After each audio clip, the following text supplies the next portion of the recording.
Esportes, voltamos a falar de Flamengo e São Paulo, São Paulo e Flamengo. Ontem o Cebolinha entrou, fez o primeiro gol dele com a camisa do Fla para calar os críticos. Viu, seu Breler? Mentira. Vamos ouvir o Dorival sobre o Cebolinha, vamos lá. Primeiro que é uma satisfação ver um jogador que está lutando, trabalhando tanto, buscando e de repente ele começa a encontrar o seu caminho. Ainda o Everton pode fazer muito mais. Eu não tenho dúvidas e uma confiança grande que isso daí ele vai encontrar daqui a pouco. É questão de tempo apenas. Eu falei para ele essa semana que ele não tinha que se preocupar em provar nada a ninguém, que ele tinha apenas que jogar dentro das suas condições, com liberdade, com alegria, procurando fazer o seu melhor e a qualquer momento o gol aconteceria. E antes dele entrar, eu falei que hoje ele decidiria o jogo para a gente. Então eu fico muito feliz com isso. Até 70 dias atrás esse elenco era totalmente questionável. Ninguém falava que era o melhor elenco disso ou daquilo. E ainda não é, porque nós não ganhamos nada. Dorival chamou pra ele, né? Até 70 dias, ninguém falava que era nada. Não era? Mas vai passando um pouquinho, né? Em 2 dias ele jogou 10. Esse elenco aí, ninguém botava festa. 70 dias. Aí você vai olhar lá, quando o Dorival chegou, hein? Ah, entendi, Dorival. Mas claro, tem todo o mérito. A gente tá brincando aqui, mas tem todo o mérito. Vamos lá. O Cebolinha fez 10, já até fazer o primeiro gol pelo Flamengo. 10 jogos. Foi quase um Yuri Alberto para fazer o primeiro pelo Corinthians, né? 461 minutos, 15 finalizações, 4 finalizações certas. Fez o gol no 11º jogo, aos 48 do segundo tempo.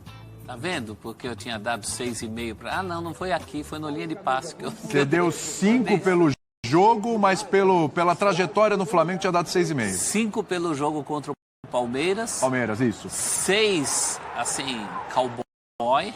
Mas você deu meiozinho ali pra ser legal. Meio de Under Rocks, eu falei, ele vai pagar esse meio pra mim. Nossa. Olha aí, ó. Já tá pagando. Não, ele não pagou meio, acho que ele pagou mais que isso, hein? Porque esse gol aí pode ser o gol da classificação do Flamengo. É o 3-1 que é uma porrada nas esperanças do São Paulo. É isso. E deixa o Flamengo numa condição muito boa. Quando você põe um jogador como ele, àquela altura do jogo, já o jogo praticamente morto, já São Paulo acho que já considerava esse jogo morto. Você está esperando o quê? Esse tipo de estocada, esse tipo de presença. Incontestável. Tem por ontem, realmente, foi o que ele fez de melhor para o Flamengo até agora. Agora, para o futuro é outra história, né? Até pela questão do jeito que ele joga. Quem ele tiraria de um hipotético, uma hipotética entrada no time titular, quem ele tiraria seria o Bruno Henrique. O Bruno Henrique não está aí. Sim. Então tem que mexer no jeito do time jogar. Será que o Dorival mexe? Mas eu acredito que esse não é um dilema ainda. O Cebolinha não está jogando a ponto de colocar uma sombra ou de gerar um clamor popular da torcida por ele. Até porque é difícil tirar a vaga do Gabigol no ataque. Hoje, é Gabigol ou Everton Ribeiro. Ele vai ter de sacar um desses se quiser colocar Quem o Cebolinha. Quem está jogando mais no momento, Everton Ribeiro ou Gabigol? Everton Ribeiro. No momento, o recorte atual, porque... Recorte de quantos jogos isso a gente pode pensar aqui? Porque eu concordo contigo, Everton Ribeiro está 10 jogando jogos. Melhor. Por aí, né? 10 tá bom, 10 a 20 jogos. É um recorte interessante, hein? Mas 10 jogos é bastante coisa. O Gabigol tem tido uma fase titubeante diante do gol. Aquele gol, a chapada de esquerda, não está acostumado a perder. Pelo menos não estava.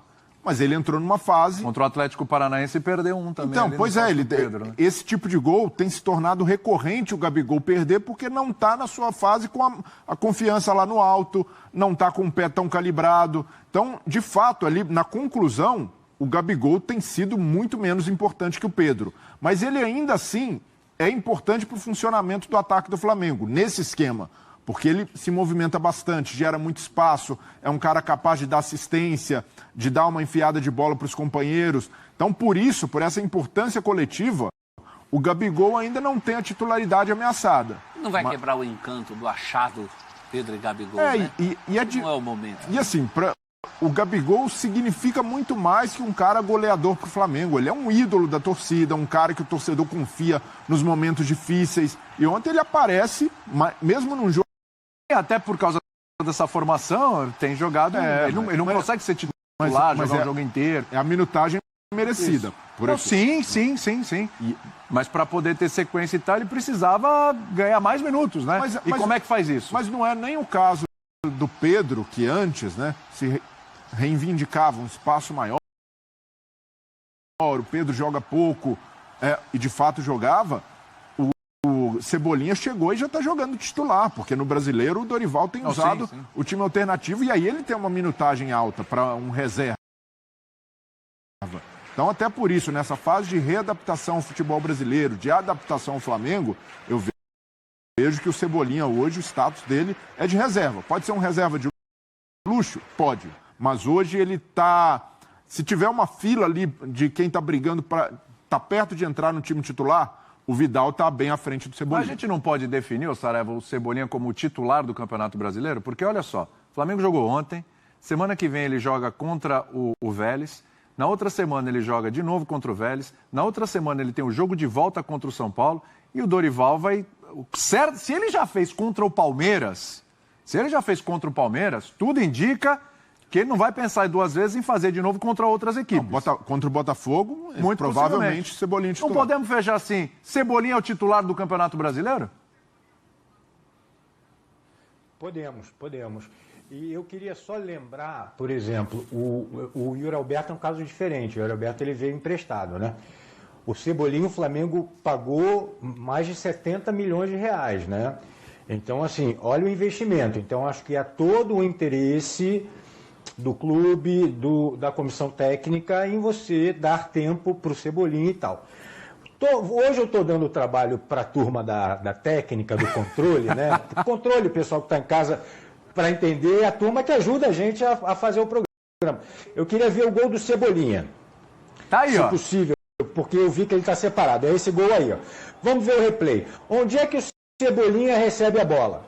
O Cebolinha não está aberto pela esquerda. Cebolinha está jogando pelo chamado corredor central, recebe e aí faz o que ele faz bem. Puxa para a perna direita e bate. O que eu quero dizer com isso? O Cebolinha, olha aí, ó, de novo o gol. Ali o corte, ao passe do Arrascaeta, e o Cebolinha está centralizado, recebe de costas e gira. Então, ó, o que eu quero falar com isso?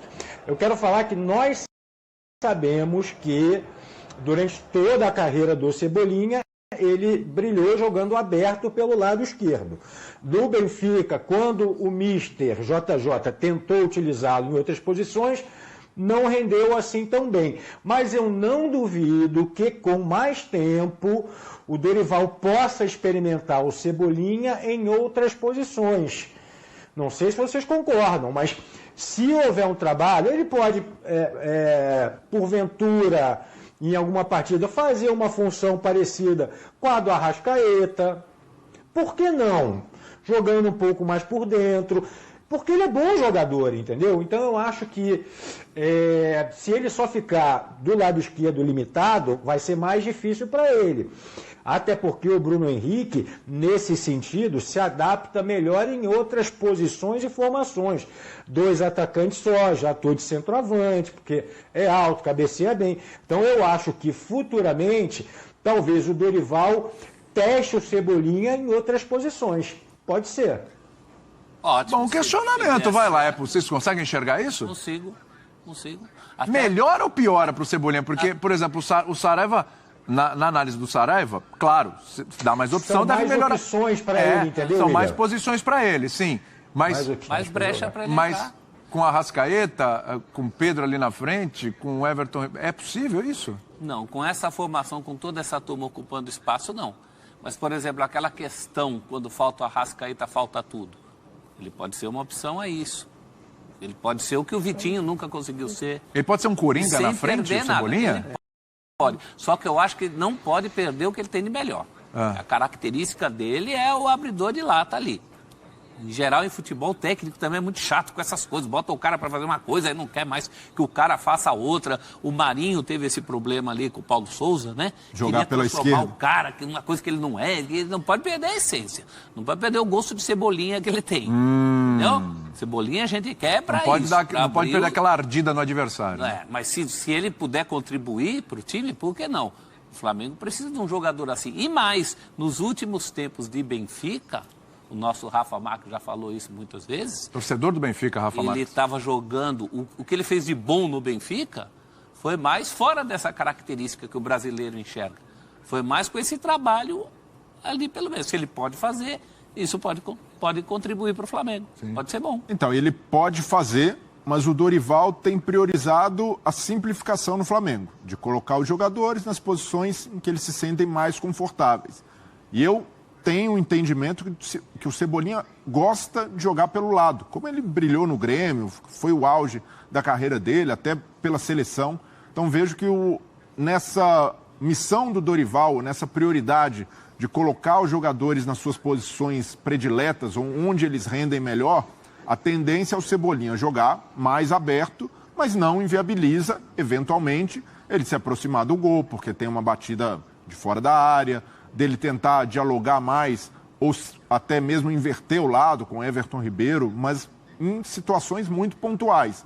Em condições normais, o Cebolinha se torna uma opção de variação para o Flamengo, de o Flamengo ter esse jogador de velocidade pelo lado, com mais drible, com mais profundidade. Mais uma vez, tudo que envolve o Flamengo traz mais soluções do que problemas. Sem dúvida. A gente está discutindo aqui duas soluções. Sim, exatamente. Em relação ao Cebolinha, em relação a várias coisas desse momento que vive o Flamengo, né? Então, me encontra uma solução aqui para algo que não é um problema, mas a gente vai mostrar uma tela e a gente vai falar sobre Gabigol.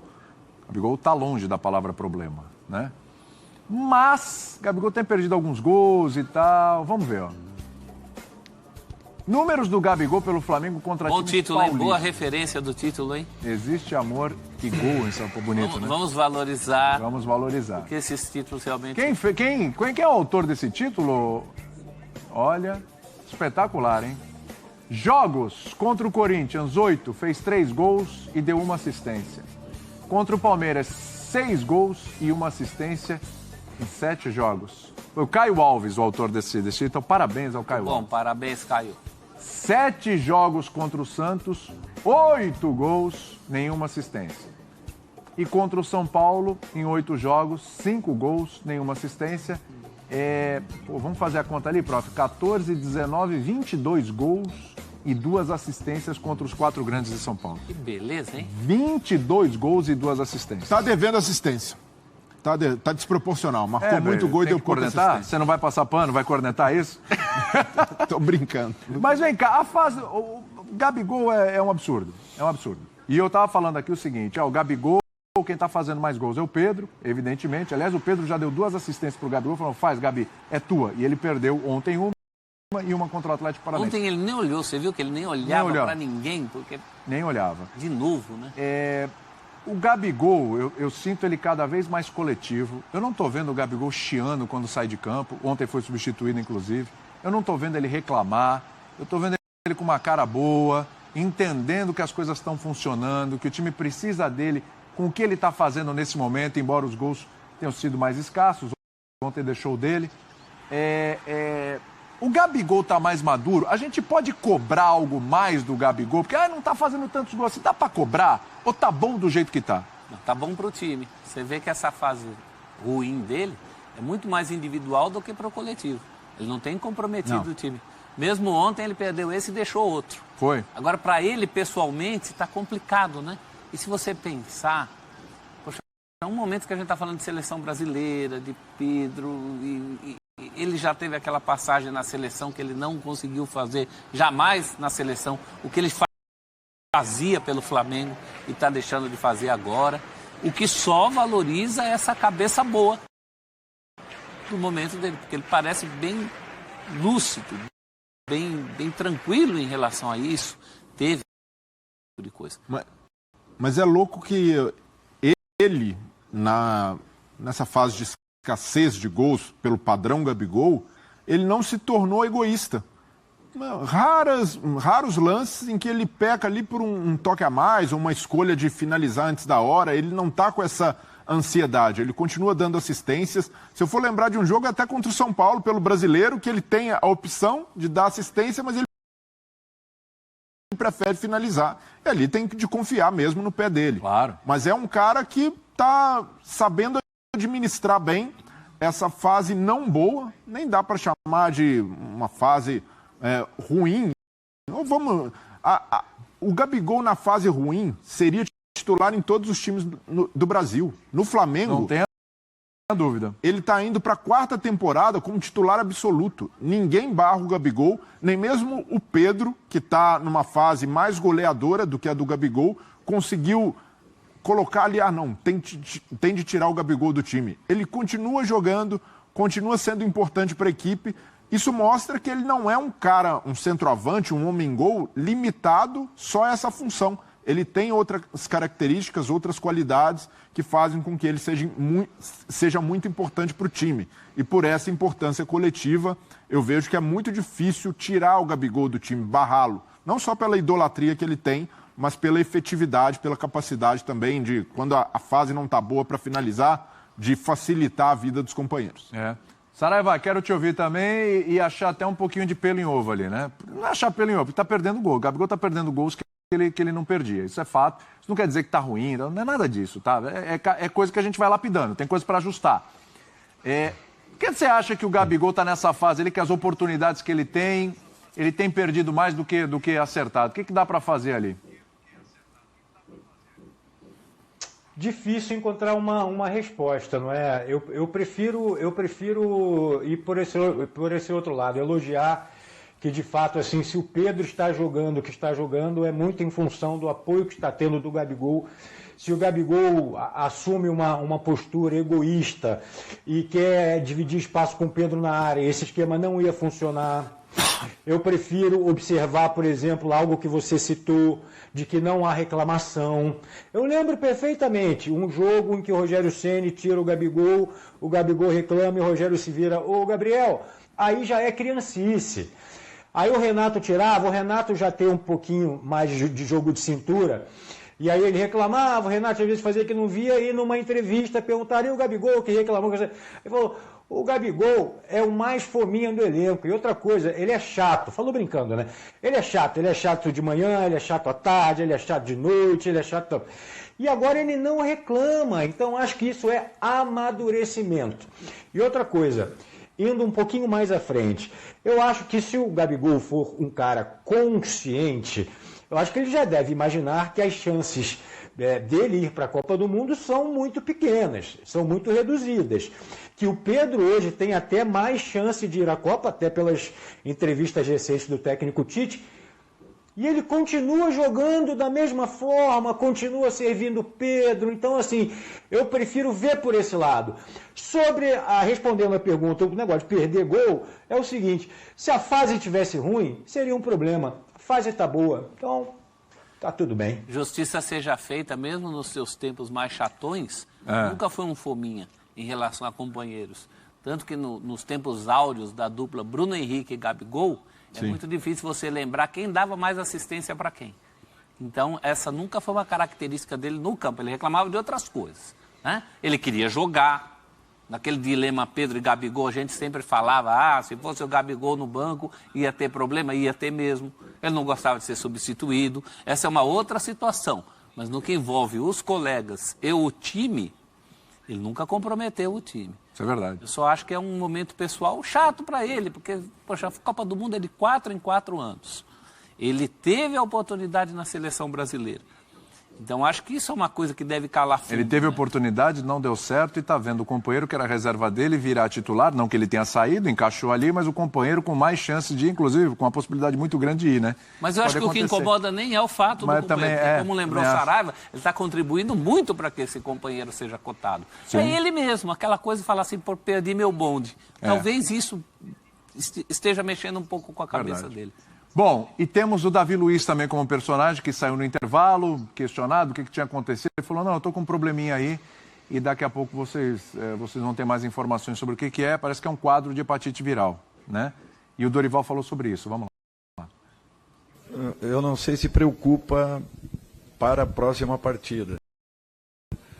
Mas é natural que é uma situação preocupante e eu acredito que amanhã o departamento médico deva nos passar alguma informação. Eu prefiro deixar sem que adiante qualquer coisa, porque eu também seria leviano se falasse alguma coisa em relação a um atleta que foi pré-avaliado pelo departamento médico. Amanhã, com certeza, nós teremos alguma coisa talvez mais palpável e mais segura para podermos passar a todos. É um quadro de hepatite viral. Para quem não sabe, né? É uma infecção que atinge o fígado. E aí tem o quadro leve, tem o quadro moderado, o quadro grave. Até como somos jornalistas, a gente faz jornalismo, então a gente tem que trazer a informação também. Ó. Os sintomas são cansaço, febre, tontura, enjoo, vômitos, dor abdominal, pele e olhos amarelados, urina escura, né?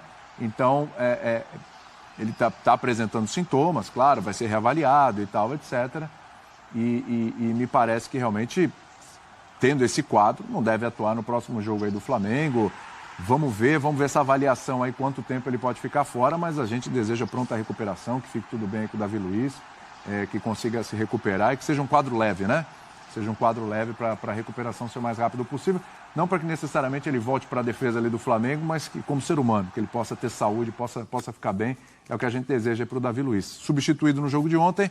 Agora sim, claro que um zagueiro como o Davi Luiz, na fase que está, a dupla com o Léo Pereira faz falta, mas Fabrício Bruno tem dado conta do recado, tem o Pablo. Acho que preocupação é mais com um ser humano. A defesa do Flamengo acho que está bem protegida, né? Menos mal do ponto de vista do Flamengo que isso aconteça nesse momento. Sim. Que o Flamengo tem zagueiros em bom momento, né? Fabrício Bruno hoje entra ali e resolve.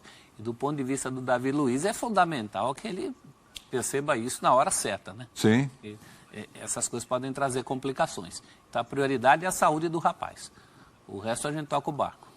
É uma segurança enorme para um Flamengo que tem tido muitos problemas de lesão, de jogadores fora por problemas de saúde, e agora ter mais um problema que foge muito ao controle de preparação física, de departamento de futebol, nem dá para colocar na conta de departamento médico, mas ter o Fabrício Bruno voltando também de lesão, encaixando uma boa sequência, passando confiança, assim como o Léo Pereira, é um alento. Perde o Davi Luiz, a experiência, mas ganha um cara que simplifica muito as jogadas. Não tem um jogo rebuscado, o Davi Luiz é um zagueiro mais técnico, mas o Fabrício Bruno, acredito que dá conta do recado e até já vinha ali jogando e